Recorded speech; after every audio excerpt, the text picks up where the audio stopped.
প্রতিবাদে ছাত্রদলের বিক্ষোভ, ভিসি ও প্রক্টরের পদত্যাগ দাবি।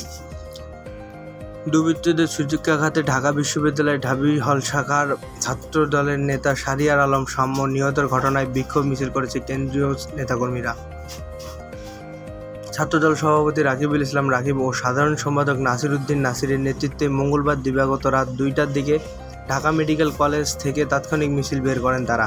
পরে বিশ্ববিদ্যালয়ের ভিসি চত্বরে ভিসির বাসভবনের সামনে জড়ো হন তারা।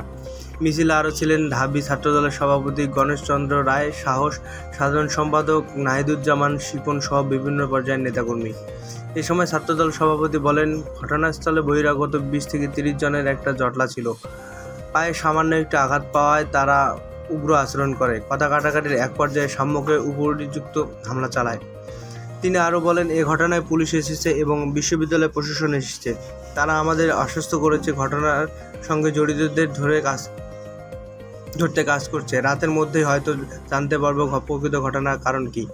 পরে ভিসির বাসভবনের সামনে শিক্ষার্থীদের নিরাপত্তা দিতে ব্যর্থ হওয়ায় অভিযোগে ঢাবি উপাচার্য ও প্রক্টরের পদত্যাগ দাবি করেন ঢাবি ছাত্রদলের সভাপতি গণেশচন্দ্র রায়। এ সময় শাহরিয়ার আলম হত্যাকাণ্ডের প্রতিবাদ এবং ঢাবি উপাচার্য ও প্রক্টরের পদত্যাগ দাবিতে আগামীকাল বুধবার বেলা 11:30টায় ঢাকা বিশ্ববিদ্যালয়ের রাজু ভাস্কর্যের সামনে বিক্ষোভ মিছিল এবং সমাবেশের ঘোষণা দেন।